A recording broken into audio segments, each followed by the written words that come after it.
This is Flashback Frenzy, pop anthems of the 90s. We're going to take you on a time-traveling adventure back to the era of scrunchies, Tamagotchis, and dial-up internet, where pop music ruled the airwaves. So join us as we dive into the mesmerizing world of the 90s pop anthems, exploring the tracks that defined a generation and continue to evoke nostalgia in our hearts. So in this episode particularly, we'll reminisce about the artists, the music videos, and the unforgettable dance routines that became cultural phenomena. From boy bands, girl power, to grunge and bubblegum pop, we'll examine the diverse flavors of 90s pop and the lasting impact these anthems had on the music industry. It's Prafit, and I will be your virtual time traveler, sharing personal anecdotes and memories along with intriguing insights into the making of these iconic tracks. Prepare to sing along as we journey through the era of catchy hooks, infectious beats, and neon-tinted euphoria. So grab your discom, put on your favorite slap bracelet, and let's get ready to groove to the beats of Flashback Frenzy, pop anthems of the 90s. Welcome. The 90s, you gotta think about Will Smith. Will Smith for sure was an infectious influence in that era as well. Oh yeah. To be honest, I think his music catalog at the time was instrumental in his meteoric rise to where he is currently. Man, most definitely. Yeah, Will Smith though.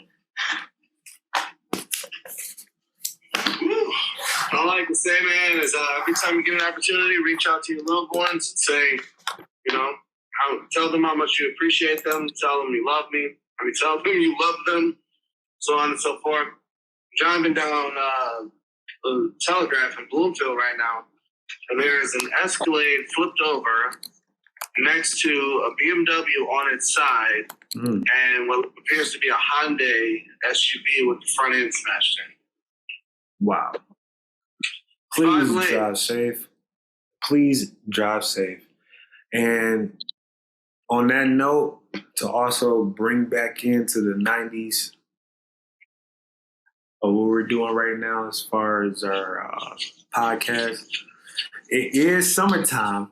And once again, shout out to Will Smith, DJ Jazzy Jeff, and the Fresh Prince. Summertime. Drive safe, guys. You know what I'm saying? Like, that was actually one of his most countable #1 hits right there. Absolutely. Because I do love, like, Ice Cube. I love Tupac and stuff like that. I'm trying to think about it as far as, like, pop era. Good ones now. Hold on.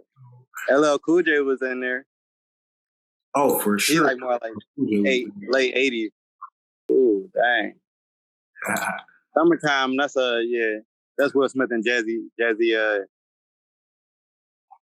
Jazz. Not that you can compete with them as far as that, because that's still rap era though, you know? I mean, you brought up some good ones, man. I mean, because LL Cool J, you can't miss that one. I mean, Mama said knock you out.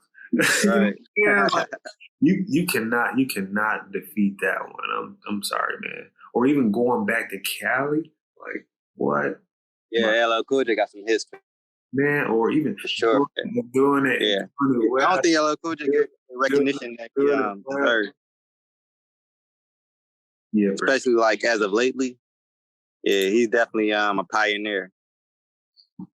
Yeah, some people call him the pioneer. You know, what year did Vibrant thing come out? That's Q-Tip. Q-Tip. Yeah. That's 90. Yeah, that's a gem. That's a for sure gem. Oh, that's 99. I just looked it up. Ooh. You said Juicy. MC Hammer. That's 1999. MC Hammer. MC Hammer's biggest song has the exact same beat that was one of James Brown's biggest songs, which brings me to another person from the 90s, which was Vanilla Ice. His biggest song was also off the exact same beat. I didn't know that. I didn't tie that in together. Yeah. You got a triple entendre off of that one. Which is crazy, right? Yeah, I know about James Brown and MC Hammer. But yeah, I didn't tie that in with Vanilla Ice. Yeah. But a lot of people said that Vanilla Ice was copying MC Hammer. Well, I mean, essentially, yes, because it was cheat code. All you had to do was just the dance moves, everything. I always switch it over. Sometimes it's Don Illuminati. Other times it's the album. All Eyes on Me. Yes. All Other eyes. times it's Me Against the World. But then also like Tupacalypse. That's more like super raw Tupac. And then it's just like his whole discography just you could tell where he was at kind of like I feel Me Against the World. I mean, not Me Against the World, All Eyes on Me, the double disc album. Yeah. That's a lot of fun in the album, opposed to all his other albums. Right. But then also it has like some deeper cuts too. So it's just like all aspects of Tupac bodied into one album, the double disc album. And then you know what's crazy? That's West Coast. But to take it to the East Coast, we got Biggie, who is doing his thing too. You got Juicy. You can't forget about that one. That was a autobiographical track. That's a classic. Yeah, the sample on it is crazy. And then, like you said, autobiographical track. Yeah, like he was definitely in his bag when he made that. That was Puffy. That was Puffy and those guys, man. They were doing it again to Puffy and Mace and Biggie. They in the shiny suits with it. I feel like the East Coast brought up a whole lot of artists. Like you got Nas. I love Nas because of his cadence, and he was always different from everybody else, which I liked. I couldn't understand Nas at certain times when I was growing up because how just of a poet he was, you know. And when I really got into Nas, like I like Hate Me Now and all the other stuff, but I listen to Nas' whole catalog now. I usually go back and study people's music, as I grow older. Blueprint is where I went and backtracked on Jay-Z's music because of Timberlake. Okay. Jay-Z catalog crazy. Oh, you can't forget. Who? DMX and Swiss Beats. Rough Riders Anthem. Dark and Hell is Hot. Something like that. Oh, yeah. That's the one with I believe Damien was on it. Dark and Hell is Hot. Yep. That was 98. The Omen. And then, after that was Flesh of My Flesh, Blood of My Blood. That was actually, so that album is Dark and Hell is Hot. That was the third rap album outside of Tupac, Nas.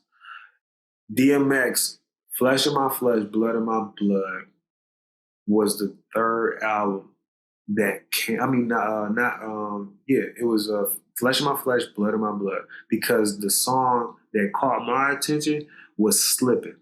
Very, very successful album.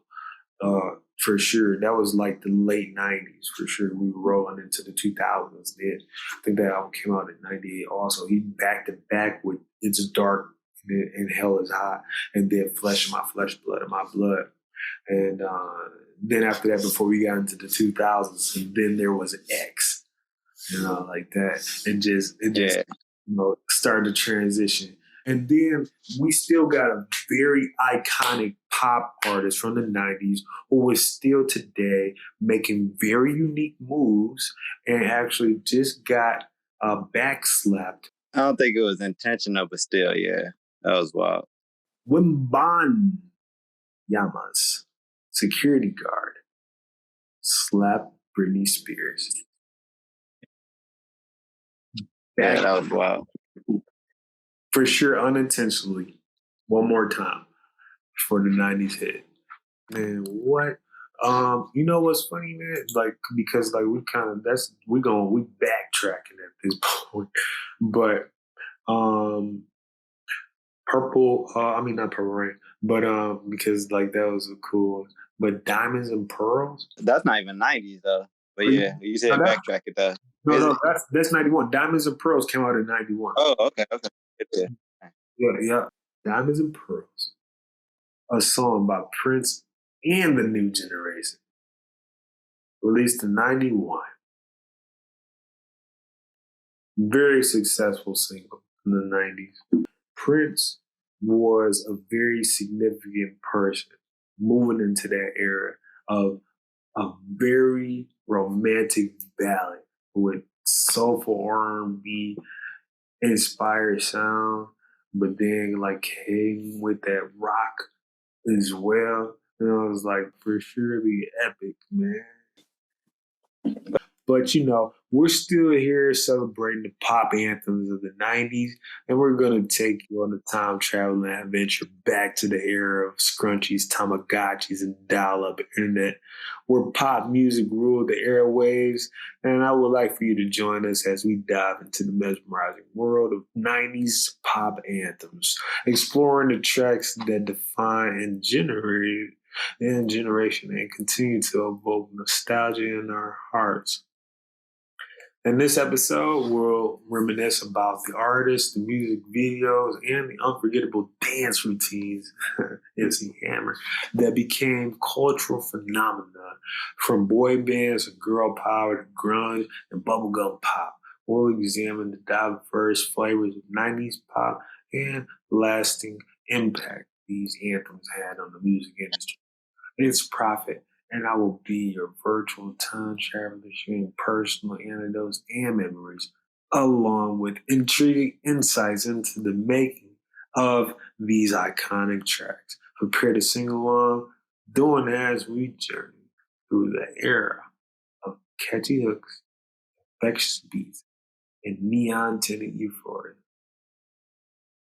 Grab your discount, put on your slap bracelet. Got mine right here. And let's get ready to groove to the beat. Flashback Frenzy, pop anthems of the 90s. Let's get it. We'll be right back. Peace, brother. Thanks, Daddy. Appreciate it.